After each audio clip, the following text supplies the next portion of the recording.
today I bought Ninjago City Workshops, one of the most impressive, most expensive and biggest Ninjago Dragons Rising sets ever. See, LEGO currently has 4 Ninjago City sets, and these are some of the most rare, iconic and hardest sets to get your hands on. Currently, I only have these 2 here, which means that I need to buy this set to see what kind of, mysteries, rare, exclusive minifigures this thing has. Because I'm trying to collect every single Ninjago set to build the ultimate Ninjago collection. So, let's see what's inside this thing.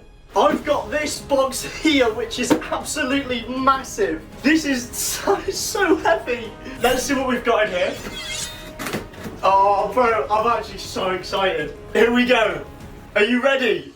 Here we go. Oh my days. The Ninjago City Workshops. Bro, this thing is absolutely massive. Now this thing retails for $250 and comes with 3,224 pieces, making it one of the biggest Ninjago sets of all time. This is so massive! Look at this! This is so cool! Oh man, this is absolutely got so many pieces in it. I'm so weak. Oh man, this is so heavy. Now basically every 2 years, LEGO releases one of these big Ninjago City sets, which, fans absolutely love. I'm a fan. I love these things. So we got ourselves the Ninjago City for the movie, as well as Dogs. Then we got ourselves Ninjago Gardens, which was great. And then for Dragons Rising, we got Ninjago Markets. And now we have the Ninjago City Workshop, which is awesome. And this thing just looks like such a great addition. I think the build itself looks great, but in addition to that, we get all of these great minifigures, some very interesting ones which we'll have a look at later. The number of minifigures in here is actually just crazy. Let's try and crack this thing open, shall we? Here we go. Let's see how many bags are going to be in this thing. I really don't know. Oh man. Look at how much stuff is in here. So let's take them out. There is so many bags in here. Look at all of this, man.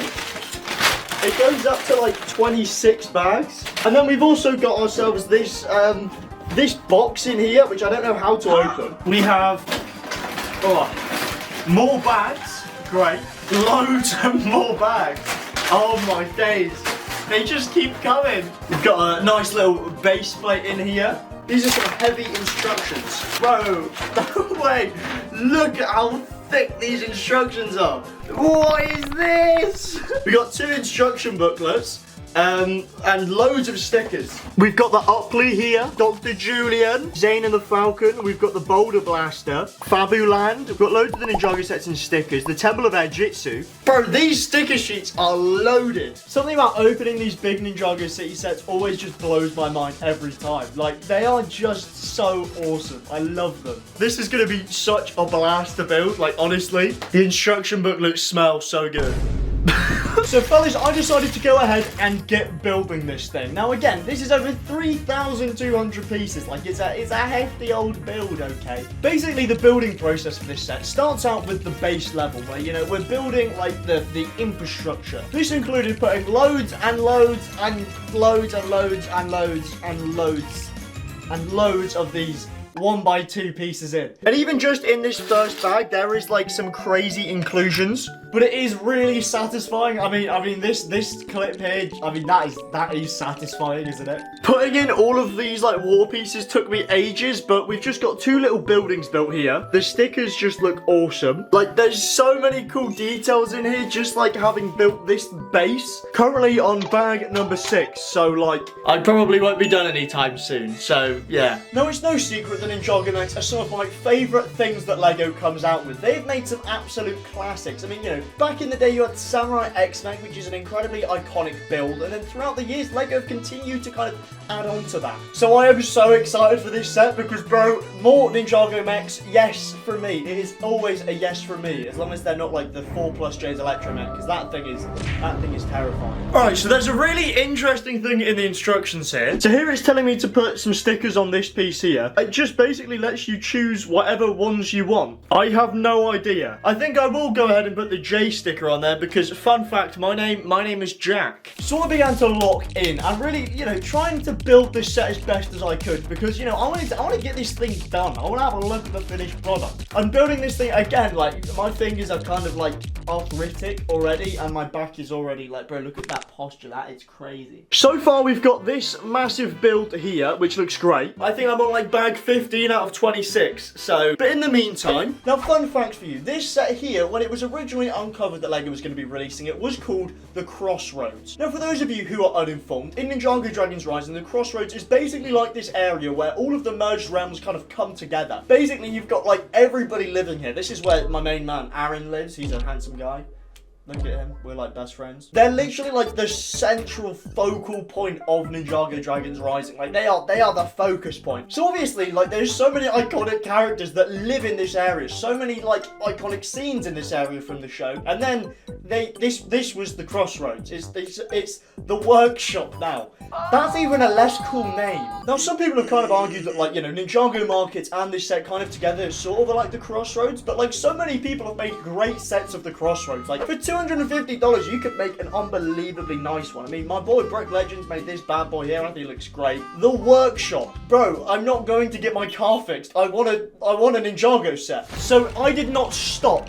I did not even take a breath. I didn't even blink until I finish this set. Pretty much the entire build is done and we are on to the last 2 bags where we are building this mech here. After another bit of building, I was on to bag 26, which was now building the mech for this thing, which was the final step, and fellas, I'd finished it. And with that, the set is done. This thing is absolutely huge. There is so much stuff in here to get into. I'm actually so excited. Now, the first thing to notice is just that this thing is a pretty huge set, okay? And being a Ninjago City set, there are so many, like, incredible, wonderful details that make this set feel like it's really lived in. You've got, like, this fan here, for example. That's very lived in. Very cool. And the building techniques of this, like, noodle thing here is just, like, bro, it looks sick. All these stickers are here and the color, the details are just like, dude, they are so good. I think some of my favorite things have to be regarding the mech. I love this feature at the front here where like you can twist this and the mech comes forward. It's so cool. Basically what we're getting is it's like this bare bones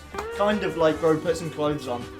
Come on. Superposable mech that's like reasonably a pretty awesome like action figure size. And the play feature in this is just amazing because you pop him on this platform here and you turn this thing here and this platform moves out. The steps open up so people can access it. Like this is so awesome. But basically like in all of the different workshops that we've got within this set, there are like these little baskets of pieces. There's these little pieces of armor that what essentially you're meant to do is you take them off and then like on the instructions it shows you these are actually like armor pieces for the mech, so you can customize it even more if you want to, but like I mean only with the pieces they've given you. So I am a massive fan of this mech because honestly like he is so poseable. I love the fact that you can put all of these other like bits of armor on him as well, kind of upgrade him and give him some color. Like bro, the knees bend and everything, and I think this scale for like a built mech is so good. This genuinely should be like something that LEGO makes like every year. Like different mechs of this kind of size, different colors. It's so flexible and it's so like few pieces. Like I really love it. I really like it. They kind of play it up in the instructions that this is customizable, but it's not. You get like one color and one piece of armor for all of the mech. Would have been quite cool, I guess, to have like different pieces of like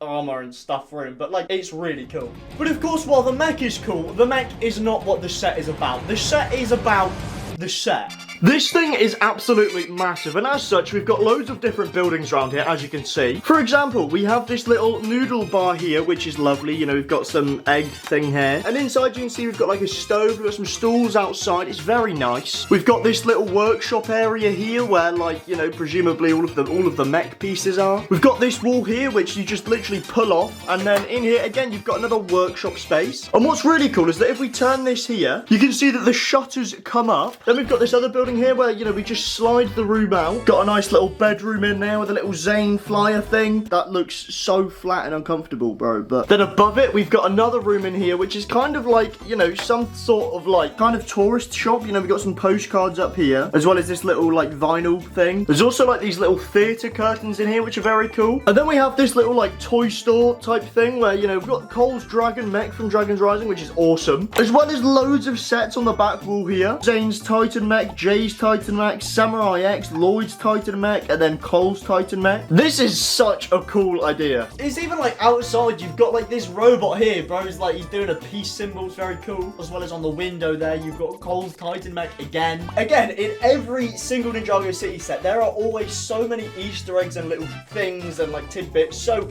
I have not accumulated any of them myself. I looked them up on Google, so this guy here did it for me. But essentially in Ninjago, which is the Ninjago language, we have loads of stuff written throughout the set, loads of Easter eggs. Like, for example, the floor mat here says welcome, Zane's wall says ice, and this doormat as well here says protect, which is like, you know, Zane is designed to protect those who can't protect themselves. That's cool. That's a cool little Easter egg. And this photo of the boulder blaster here, it actually says Quake of the Skies. That is not the set name. What does that mean? This pink sticker here says Darganon, which is basically the building company that Lord Garmadon starts in Ninja Ball Run to try and like completely, like, bro just like kills loads of people in this building for some reason. This sign here says Ninja, which is not that interesting. They are ninja. And this sticker here on the railing says Spy Bonics, which apparently is a really old Lego theme or something. I don't really know what this is. Of course, we've got the Fabuland and Duplo references throughout.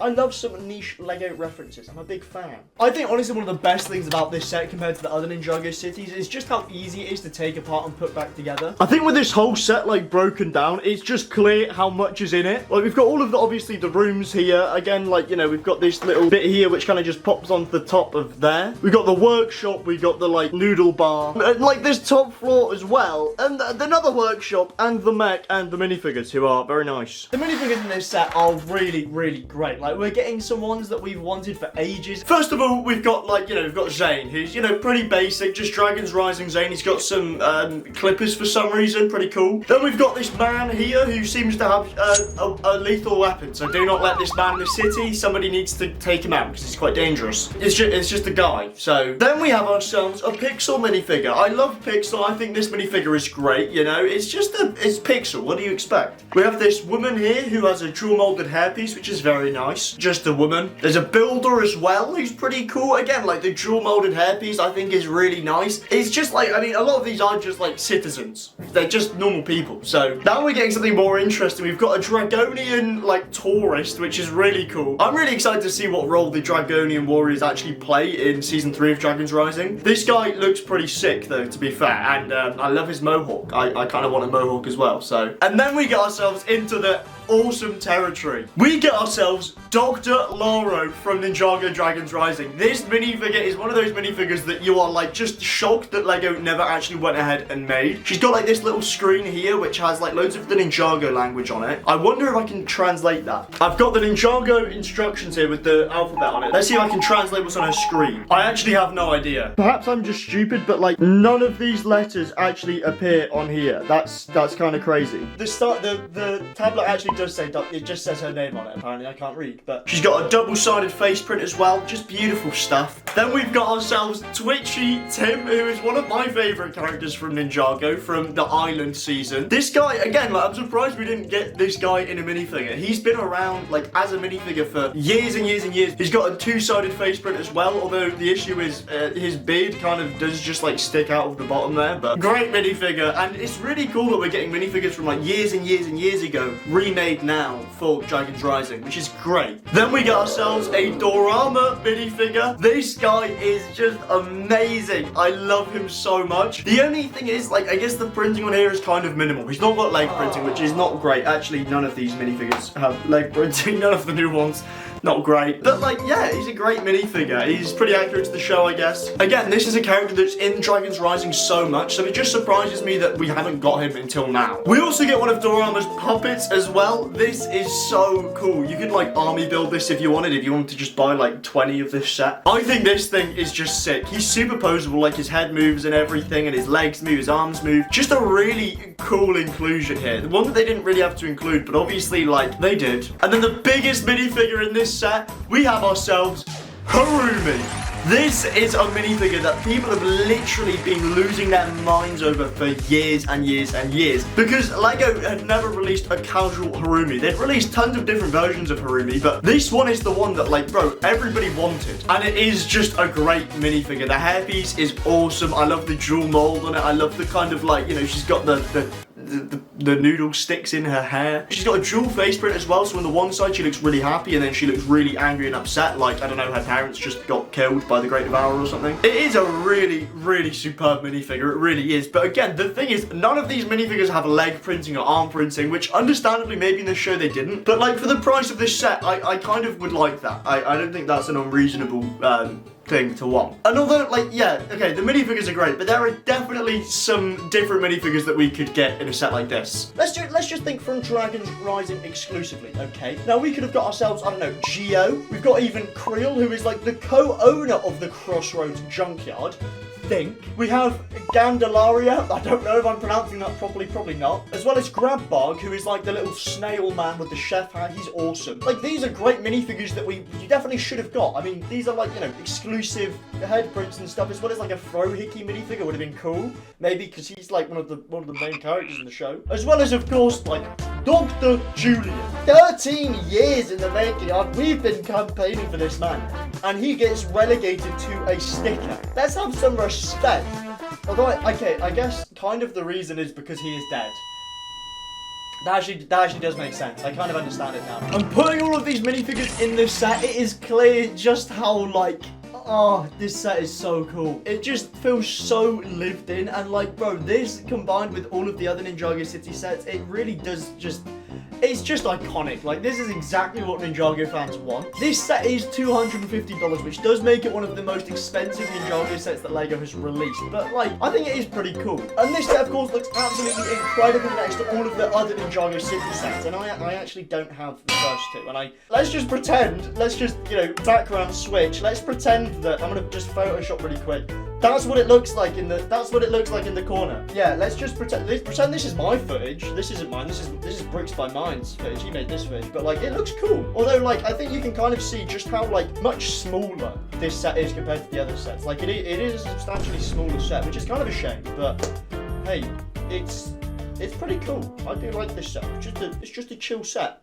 And I'm just a chill guy, so please subscribe. I think for me, Ninjago City Markets is the best one. Then you've probably got Ninjago City Gardens as the second one. Then Ninjago City Docks. And then I would honestly say this one maybe is last. Just purely because this retails for basically the same as Ninjago City Docks. But honestly, I think when this is compared to all of the other Ninjago City sets, it's a really small set. Like, it's, for the price, it's kind of like tiny. So boys, what do you think? Let me know down in the comments below. Is this set epic, or is it not? Is it a bit of a sucky set? I kind of am, I'm a little bit torn on it. Thank you so much for watching, fellas, and remember that no matter who you are or what you've done, Jesus saves. God bless.